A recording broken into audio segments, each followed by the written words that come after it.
আল্লাহর নবী বিশ্ব নবী জনাবে মুহাম্মদুর রাসূলুল্লাহ সাল্লাল্লাহু আলাইহি ওয়াসাল্লাম মসজিদে নববীতে সাহাবীদেরকে ডাক দিয়ে বলে, ওরে আমার সাহাবীরা, আমি যদি তোমাদের কাছে কোনো অন্যায় করে থাকি, আমি যদি তোমাদের কাছে কোনো অপরাধ করে থাকি, ওরে আমার সাহাবীরা, তোমরা আমাকে মাফ করে দিও। আর যদি মাফ না করার মতন হয়, তাহলে তোমরা আমার শরীরে আঘাত করে তোমরা তোমাদের প্রতিশোধগুলো নিয়ে আমাকে তোমরা পবিত্র করো। বলি সুবহানাল্লাহ।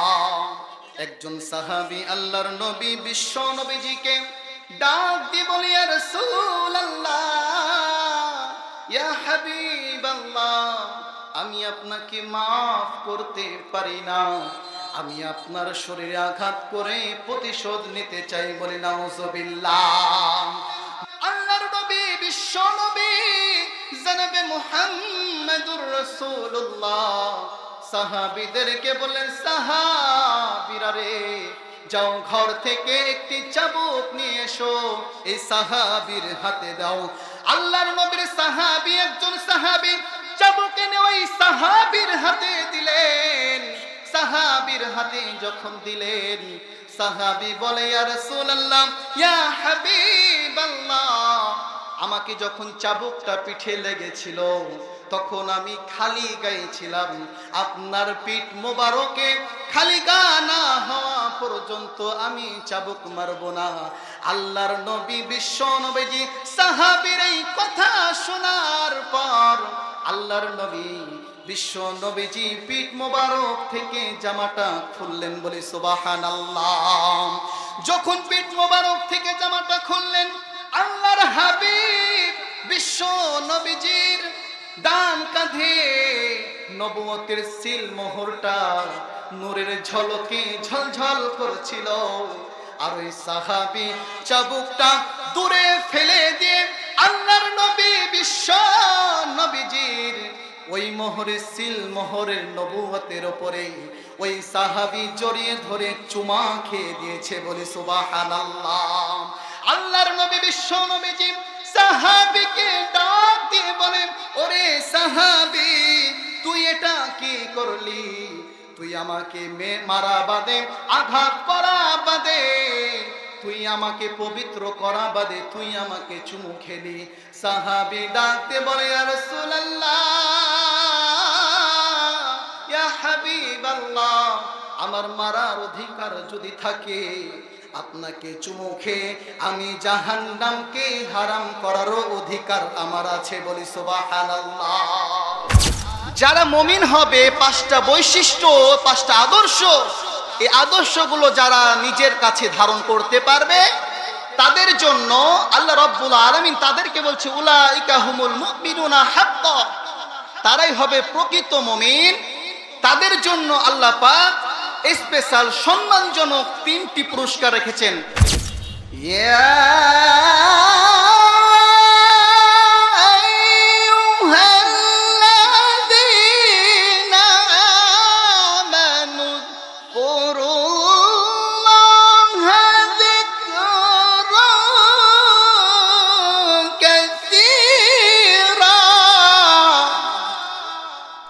বাংলাদেশে কি নাই? জিকিরের অভাব নাই। লক্ষ্য করলে দেখতে পারবেন, এখন গোটা ফেসবুক থেকে আপনার ইউটিউব থেকে শুরু করে প্রত্যেকটি জায়গায় তোলপাড়, যে এমন জিকির হয় হিপ্পি হিপ্পি করছে, এমনও জিকির হয় যে মাহফিলের প্যান্ডেলে উঠে জিকির করতে করতে মাহফিলের প্যান্ডেলের উপর উঠে যায়। এমনও বাংলাদেশে জিকির আছে যে জিকির করতে করতে বক্তার মাথার উপরে উঠে যায়। কথা বলুন ঠিক কিনা? আছে কিনা? নাই? আছে তো। অনেক জিকির আছে। এই সমস্ত জিকির আল্লাহর শানে বেয়াদবি ছাড়া আর অন্য কিছু নয়। কথা বলুন ঠিক কিনা? এগুলো জিকির নয়। কোনো বাবার নামে, কোনো পীরের নামে, কোনো জিনজির বাবা, তালা বাবার নামে জিকির করা যাবে না। একমাত্র জিকির করতে হবে আল্লাহর নামে। কথা বলুন ঠিক কিনা? নিশ্চয়ই মনে রাখবেন, এই বাংলার জমিন শাহজালালের জমিন, এই বাংলার জমিন শাহপরানের জমিন, এই বাংলার জমিন খানজাহানের জমিন, এই বাংলার জমিন হক্কানি পীর মাশাইখের জমিন। এই সমস্ত ভণ্ডদেরকে জুতা পিটা করে করে তাদেরকে স্বৈরাচার শাসকের মতন দিল্লির জমিনে পাঠিয়ে দিতে হবে। কথা বলুন ঠিক কিনা? আল্লাহর হাবিব বিশ্ব নবীজি বলেন, কেউ যদি একবার সুবহানাল্লাহ, একবার আলহামদুলিল্লাহ, আল্লাহু আকবার বলতে পারে, তাহলে সাত আসমান থেকে সাত জমিন পর্যন্ত যে ফাঁকা জায়গাটা রয়েছে, আল্লাহর হাবিব বিশ্ব নবীজি বলেন, দুনিয়ার কোন ধনাত্ম ব্যক্তি যদি এই সাত আসমান থেকে এই সাত জমিন পর্যন্ত টাকা গয়না হীরা মতি যদি দিয়ে সেই ধনাত্ম ব্যক্তি ভরে দেয়, তাহলে তার আমল নামায় যেই সওয়াব লেখা হবে, কেউ যদি একবার সুবহানাল্লাহ, আলহামদুলিল্লাহ, আল্লাহু আকবার বলে, আল্লাহ রব্বুল আলামিন ওই ধনাত্ম ব্যক্তির আমল নামায় যে সওয়াব লিখে দিয়েছেন, আল্লাহ রব্বুল আলামিন তার আমল নামাতে সেই সওয়াব দান করে দেবেন। বলি সুবহানাল্লাহ। শুধু তাই নয়, কেউ যদি একবার সুবহানাল্লাহ, একবার আলহামদুলিল্লাহ, আল্লাহু আকবার বলে, আরবের দ্রুতগামী ঘোড়া আল্লাহ রব্বুল আলামিন সেই ব্যক্তির জান্নাতের ভিতরে এমন একটি বৃক্ষ রোপণ করে দিবেন, যদি আরবের কোন দ্রুতগামী ঘোড়া যদি ওই গাছের ছায়া তলে 400 বছর পর্যন্ত দৌড়ায়, ওই বৃক্ষের ছায়া শেষ করতে পারবে না। বলি সুবহানাল্লাহ। আউযু বিল্লাহি মিনাশ শাইতানির রাজীম।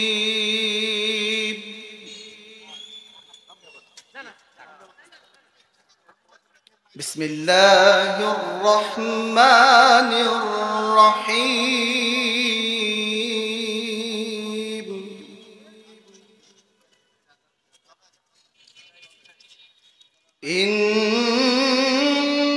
ইন্নামাল মুমিনুনা আল্লাযীনা ইযা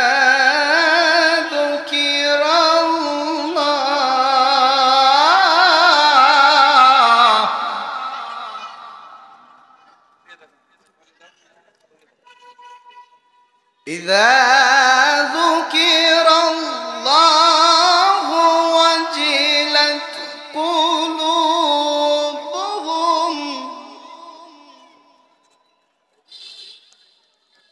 وإذا تليت عليهم آياته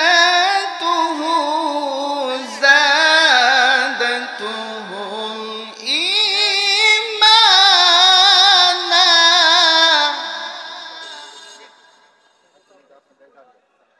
وعلى ربهم يتوكلون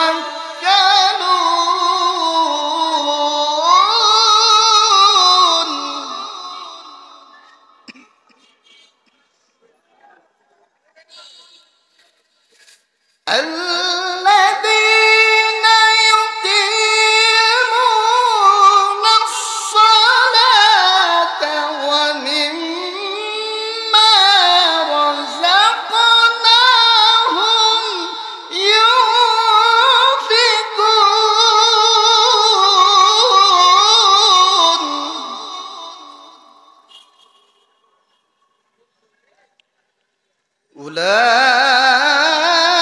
أولئك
يا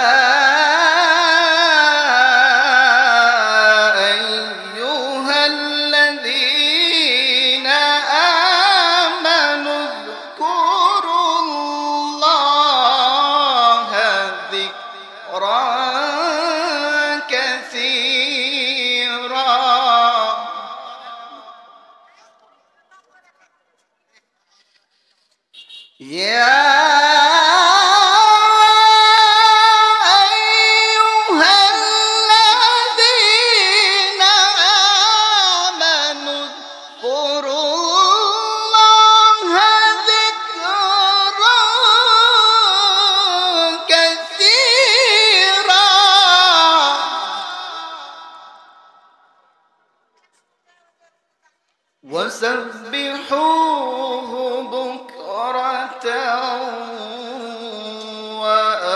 وأصيلا صدق الله العظيم সম্মানিত উপস্থিতি আমি কুরআনুল কারীম সূরাতুল আনফালের 2, 3 এবং 4 নম্বর আয়াত তেলাওয়াত করেছি। ইনশাআল্লাহ সূরা আনফালের 2, 3 এবং 4 নম্বর আয়াতের ধারাবাহিক তাফসীর শুনব। ওমা তৌফিকি ইল্লা বিল্লাহ। এই সূরাতুল আনফাল, এই সূরা আনফালটা আল্লাহর নবী বিশ্ব নবীজির মদিনার জীবনে এই সূরাটা অবতীর্ণ হয়েছে। এই সূরায় মোট আয়াত আছে 75টি আর রুকু আছে 10টি। আয়াত কয়টা? 75টি আয়াত আছে, রুকু আছে 10টি।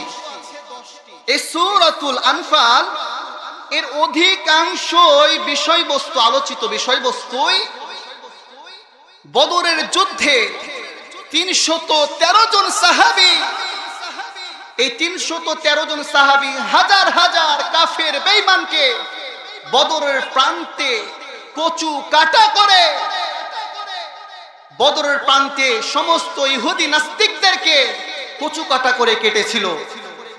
এই আলোচ্য বিষয়, বদরের যুদ্ধের অধিকাংশ আলোচ্য বিষয় হচ্ছে বদরের যুদ্ধে কাফের বেঈমানদের করুণ পরিণতি আর মুসলমানদের জন্য আল্লাহর করুণা, আল্লাহর কৃপা, আল্লাহর সাহায্য। বলি সুবহানাল্লাহ।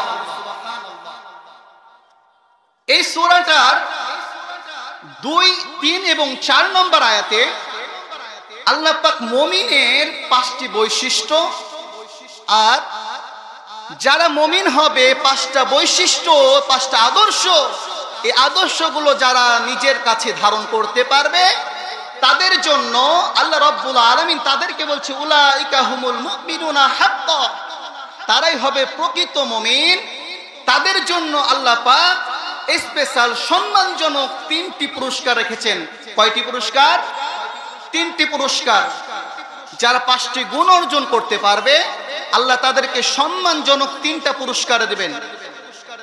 আমার মুসলমান ভাইরা, আল্লাহ রাব্বুল আলামিন সূরাতুল আনফালের 2, 3 এবং 4 নম্বর আয়াতে মুমিনের 5টি গুণ সম্পর্কে তিনি বর্ণনা করেছেন। যারা 5টি গুণ অর্জন করতে পারবে, 5টি আদর্শ অর্জন করতে পারবে, 5টি বৈশিষ্ট্য অর্জন করতে পারবে, আল্লাহ রাব্বুল আলামিন তিনি বলেন উলাইকা হুমুল মুমিনুনা হাক্কা। আল্লাহ রাব্বুল আলামিন তিনি বলেন তারাই হচ্ছে প্রকৃত ঈমানদার মুমিন, তারাই হচ্ছে সফলকাম মুমিন। যারা 5টি গুণ অর্জন করতে পারবে আল্লাহ রাব্বুল আলামিন তাদেরকে 3টি পুরস্কার দিয়ে ধন্য করবেন। বলে সুবহানাল্লাহ। আমার মুসলমান বাবাজিরা, আল্লাহ রাব্বুল আলামিন 1 নম্বর পুরস্কার সম্পর্কে কুরআনুল কারীমের সূরাতুল আনফালের 2 নম্বর আয়াতে আল্লাহ পাক বলেন ইন্নামাল মুমিনুনা আল্লাযীনা ইযা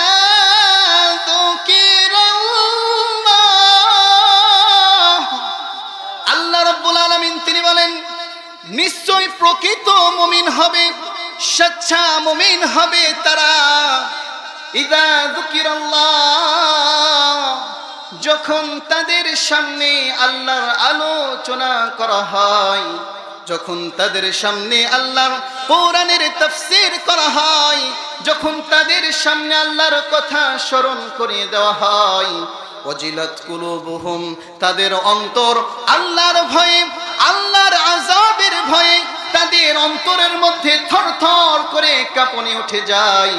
এক নম্বর বৈশিষ্ট্য হলো যারা প্রকৃত ঈমানদার মুমিন হবে, আল্লাহর নাম শোনা মাত্র তাদের অন্তরের মধ্যে কাঁপুনি সৃষ্টি হয়ে যাবে, বলি সুবহানাল্লাহ। এক নম্বর মুমিনের গুণ বলছে, আল্লাহ বলছে যে ইযা যুকিরাল্লাহু ওয়াজিলাত কুলুবুহুম, যখন প্রকৃত ঈমানদারের সামনে আল্লাহর নাম উচ্চারণ করা হবে, তখন তারা তাদের অন্তরটা আল্লাহর আযাবের ভয়ে, আল্লাহর শাস্তির ভয়ে তাদের অন্তরগুলো, তাদের অন্তরের মধ্যে একটা জালজালা শুরু হয়ে যাবে, কাঁপুনি শুরু হয়ে যাবে, বলে আল্লাহু আকবার। আল্লাহ রাব্বুল আলামিন প্রকৃত ঈমানদারের এক নম্বর বৈশিষ্ট্য বললেন যে আল্লাহর আলোচনা করা হলে তাদের অন্তর কেঁপে ওঠে।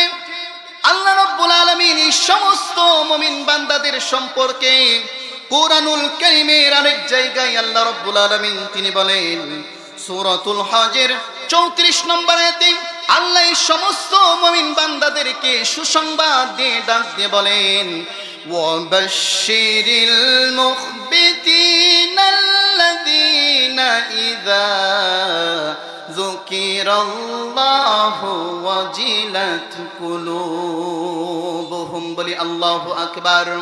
আল্লাহ রাব্বুল আলামিন সূরাতুল হজের 34 নম্বর আয়াতে আল্লাহ পাক বলেন, হে নবী আপনি সুসংবাদ দিয়ে দিন সেই সমস্ত বিনয়ী লোকদেরকে যখন তাদের সামনে আমি আল্লাহ ইযা যুকিরাল্লাহ, আমি আল্লাহ আমার আলোচনা করা হয়, যখন তাদের সামনে আমার কোরআনের তাফসীর করা হয়, যখন তাদের সামনে আমি আল্লাহ আমার কথা স্মরণ করিয়ে দেওয়া হয়, ওয়াজিলাত কুলুবুহুম, তাদের অন্তরটা আমি আল্লাহ আমার আযাবের ভয়ে, আমার ভয়ে তাদের অন্তরটা ভীত সন্তুষ্ট হয়ে যায়, বলে সুবহানাল্লাহ।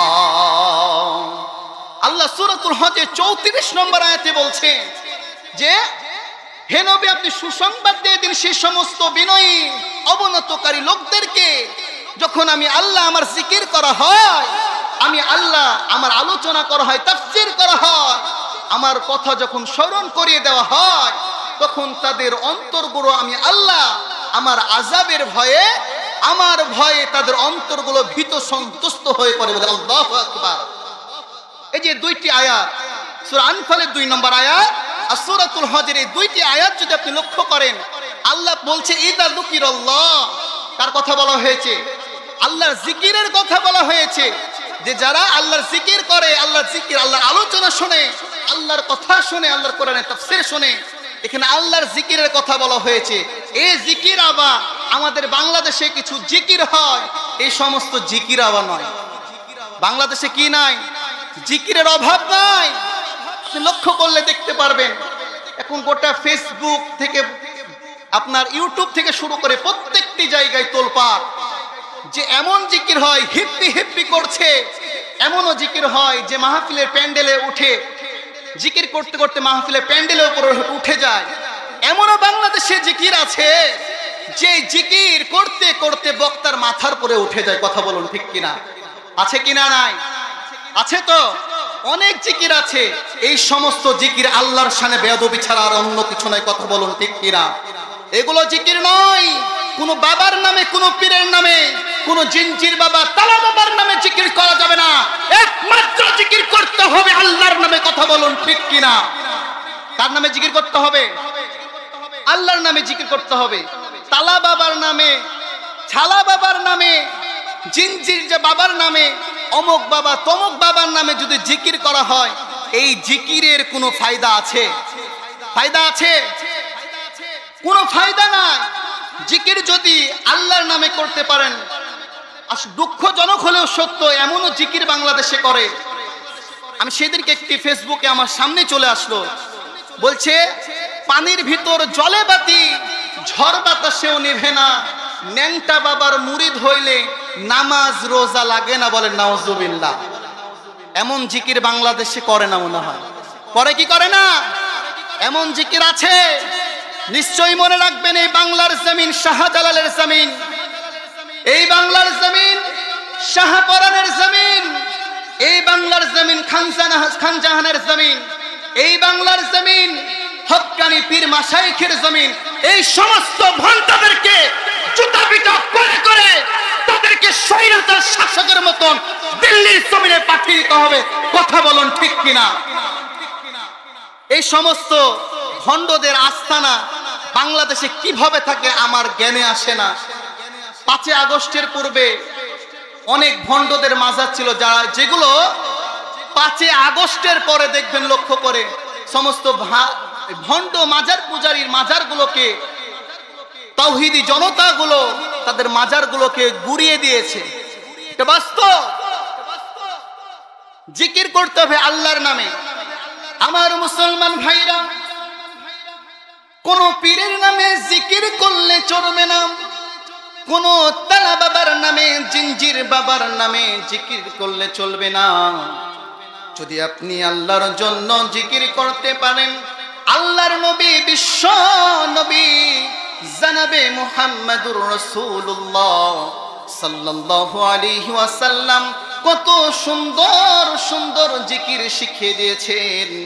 আল্লাহর হাবিব বিশ্ব নবী বলেন, কেউ যদি একবার সুবহানাল্লাহ, একবার আলহামদুলিল্লাহ, আল্লাহু আকবার বলতে পারে, তাহলে 7 আসমান থেকে 7 জমিন পর্যন্ত যে ফাঁকা জায়গাটা রয়েছে, আল্লাহর হাবিব বিশ্ব নবী বলেন, দুনিয়ার কোন ধনাত্ম ব্যক্তি যদি এই 7 আসমান থেকে এই 7 জমিন পর্যন্ত টাকা গয়না হীরা মতি যদি দিয়ে সেই ধনাত্ম ব্যক্তি ভরে দেয়, তাহলে তার আমল নামায় যেই সওয়াব লেখা হবে, কেউ যদি একবার সুবহানাল্লাহ, আলহামদুলিল্লাহ, আল্লাহু আকবার বলে, আল্লাহ রাব্বুল আলামিন ওই ধনাত্ম ব্যক্তির আমল নামায় যে সওয়াব লিখে দিয়েছেন, আল্লাহ রাব্বুল আলামিন তার আমল নামাতে সেই সওয়াব দান করে দিবেন। বলি সুবহানাল্লাহ।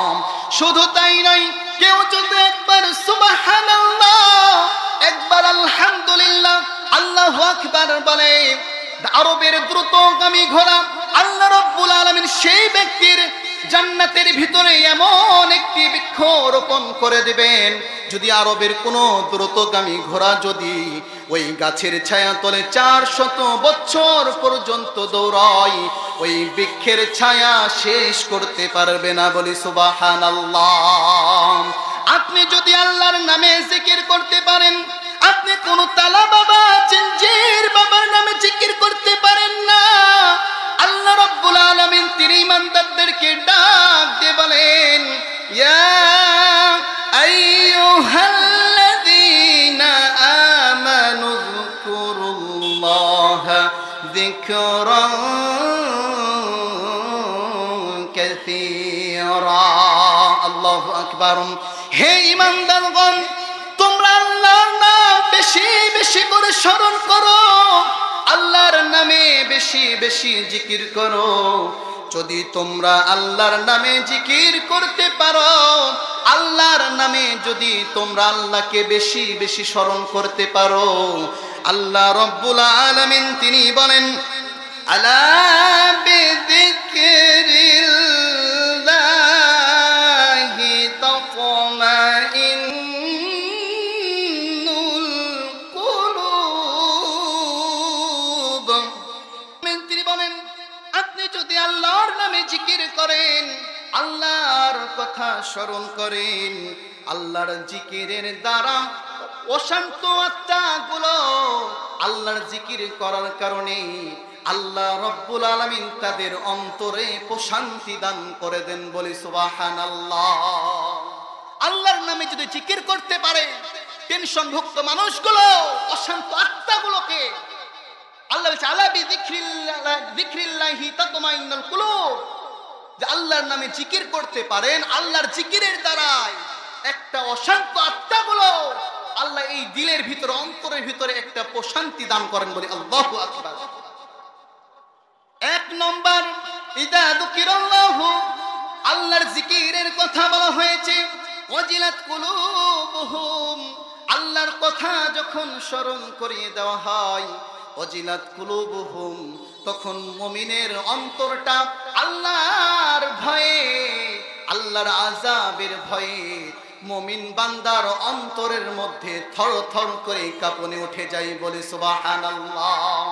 এই ওয়াজিলাত কুলুবুহুম তাফসীরের মধ্যে মুফাসসিরিন ইকরামরা এই ওয়াজিলাত কুলুবুহুমের দুইটি ব্যাখ্যা করেছে। কয়টি? দুইটি ব্যাখ্যা। ওয়াজিলাত কুলুবুহুম, যে আল্লাহর ভয়, আল্লাহ ত্রাস, এইটা দুইটা ব্যাখ্যা। একটা ব্যাখ্যা করা হয়েছে যে আল্লাহর ভয়ে ওয়াজিলাত কুলুবুহুমের এক নম্বর ব্যাখ্যা হচ্ছে যে আল্লাহর ভয়ে মুমিন বান্দার অন্তরে কাঁপুনি সৃষ্টি হয়ে যায়।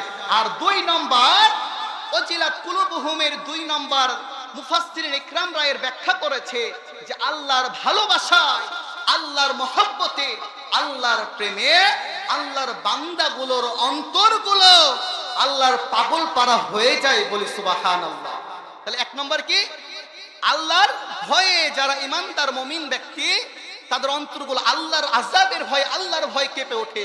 আর দুই নম্বর ব্যাখ্যা, আল্লাহর ভালোবাসা, মহব্বতে তাদের অন্তরগুলো পাগল হয়ে যায়। এই ওয়াজিলাত কুলুবুহুম, আপনি আল্লাহকে কেমন ভয় করবেন? যারা প্রকৃত ঈমানদার মুমিন ব্যক্তি হবে, তারা কোনো সময় হারাম কাজ করতে পারে না, তারা কোনো সময় ফাহিশা, খারাপ কাজগুলো করতে পারে না, তাদের দ্বারা কোনো সময় মানুষকে অত্যাচার করা হতে পারে না, তারা কোনো সময় মুমিন ব্যক্তিরা মানুষের উপরে অত্যাচার করতে পারে না, জুলুম করতে পারে না, তারা পাপ কাজ থেকে, সমস্ত খারাপ কাজগুলো থেকে, হারামগুলো থেকে তারা নিজেদেরকে বাঁচিয়ে রাখে, বলি সুবহানাল্লাহ। আল্লাহর ভয় যদি অন্তরে ধারণ করতে পারেন, আল্লাহ রাব্বুল আলামিন তিনি বলেন, ওয়াল্লাযীনা ইযা ফাআলু ফাহিশাতান আও যালামু আনফুসাহুম যাকারুল্লাহা ফাস্তাগফিরু লিযুনুবিহিম, বলি আল্লাহু আকবার। যখন তারা ওয়াল্লাযীনা, যখন তারা ইযা ফাআলু ফাহিশা, তারা কোনো খারাপ কাজ করে, তারা কোনো অন্যায় কাজ করে, আও যালামু আনফুসাহুম, তারা তাদের নিজের প্রতি জুলুম করে, অত্যাচার করে, ফাস্তাগফিরু লিযুনুবিহিম, তখন তারা আল্লাহকে স্মরণ করে তাদের খারাপ কাজের জন্য, পাপের জন্য, নিজের প্রতি জুলুম করার জন্য, অত্যাচার করার জন্য আল্লাহর দরবারে ফাস্তাগফিরু লিযুনুবিহিম, তাদের অপরাধ সমূহের জন্য আল্লাহর দরবারে তারা ক্ষমা প্রার্থনা করে, বলি সুবহানাল্লাহ। সূরাতুল আলে ইমরানের 135 নম্বর আয়াতে আল্লাহ পাক বলছেন, আল্লাযীনা ইযা ফাআলু ফাহিশাতান আও যালামু আনফুসাহুম যাকারুল্লাহা ফাস্তাগফিরু লিযুনুবিহিম। এই আয়াতের ব্যাখ্যায় তাফসীর ইবনে কাসিরের মধ্যে ইমাম সুফিয়ান সাওরী রাহমাতুল্লাহি আলাইহি তিনি বলেন, বিশিষ্ট তাবেঈ সুদ্দী রাহমাতুল্লাহি আলাইহিকে আমি বলতে শুনেছি যে এই আয়াতের তাফসীরের ব্যাখ্যা করতে আমি শুনেছি, আল্লাযীনা ইযা ফাআলু ফাহিশাতান আও যালামু আনফুসাহুম। এই আয়াতের তাফসীরে আমি সুদ্দী রাহমাতুল্লাহি আলাইহিকে বলতে শুনেছি যে অর্থাৎ ওই সমস্ত ব্যক্তি অন্তর আল্লাহর ভয়ে কেঁপে ওঠে, যাদের অন্তরগুলো আল্লাহর ভয়ে, আল্লাহর আযাবের ভয়ে কেঁপে ওঠে, যারা কোনো খারাপ কাজ করার চিন্তা করে এবং মানুষের প্রতি অত্যাচার করার কোন চিন্তা ভাবনা করে, তখন তাকে বলা হয় আল্লাহকে স্মরণ করে, ইদা যুকিরাল্লাহ, আল্লাহকে স্মরণ করো। আল্লাহকে যখন স্মরণ করতে বলা হয়, তখন তারা আল্লাহর ভয়ে, আল্লাহর আযাবের ভয়ে সেই সমস্ত পাপ কাজগুলো থেকে বিরত থাকে, বলি আল্লাহু আকবার। আল্লাহর নবী, বিশ্ব নবী জনাবে মুহাম্মদুর রাসূলুল্লাহ সাল্লাল্লাহু আলাইহি ওয়াসাল্লাম যার আগে পিছের সমস্ত গুনাহগুলো আল্লাহ রাব্বুল আলামিন মাফ করে দিয়েছেন, ক্ষমা করে দিয়েছেন। কেমন আল্লাহকে ভয় করে আপনি যদি শুনেন অবাক হয়ে যাবেন।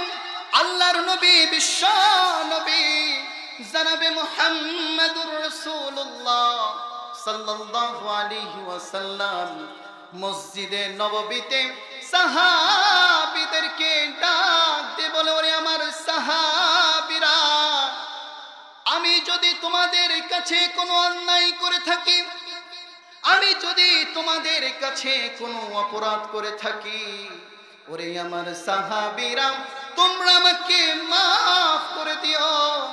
আর যদি মাফ না করার মতন হয়, তাহলে তোমরা আমার শরীরে আঘাত করে তোমরা তোমাদের প্রতিশোধগুলো নিয়ে আমাকে তোমরা পবিত্র করো। বলি সুবহানাল্লাহ।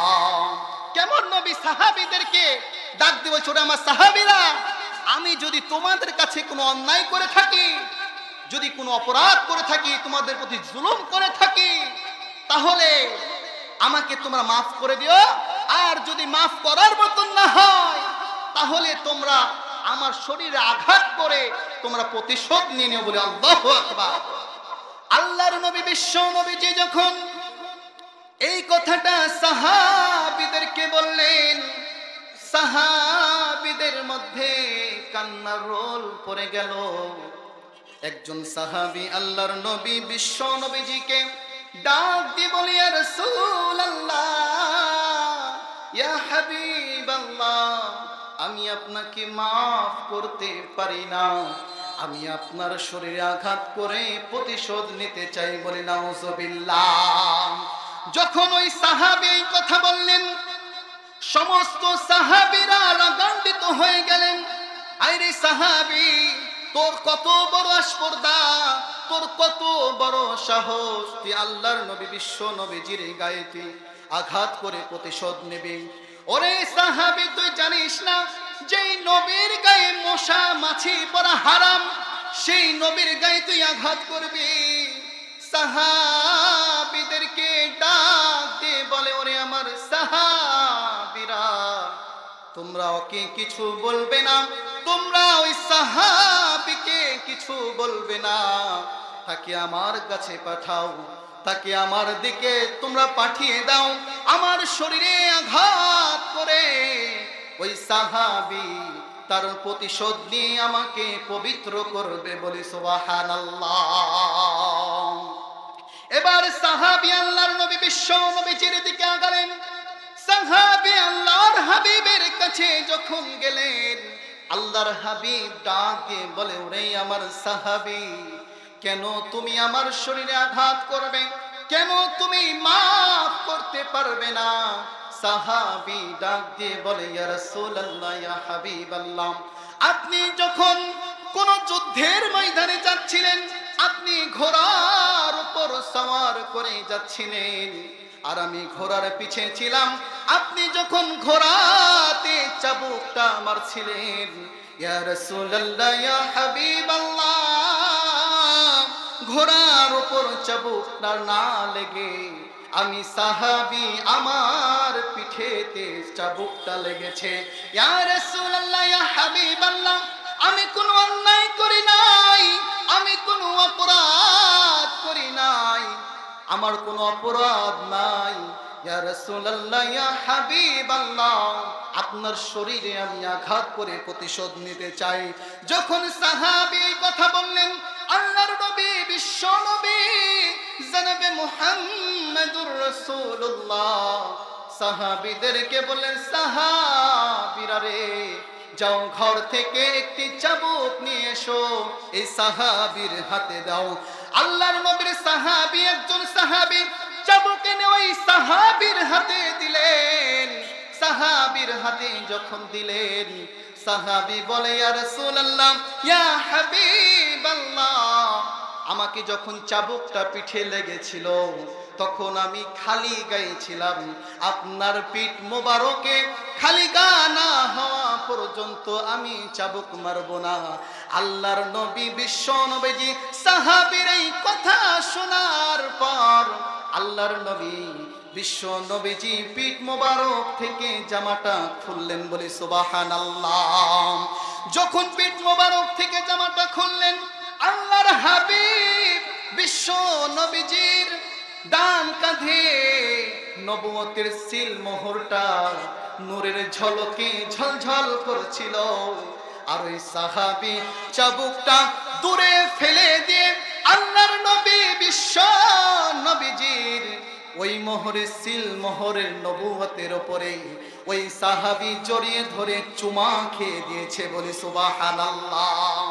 আল্লাহর নবী বিশ্ব নবীজি সাহাবীকে ডাক দিয়ে বলেন, ওরে সাহাবী, তুই এটা কি করলি?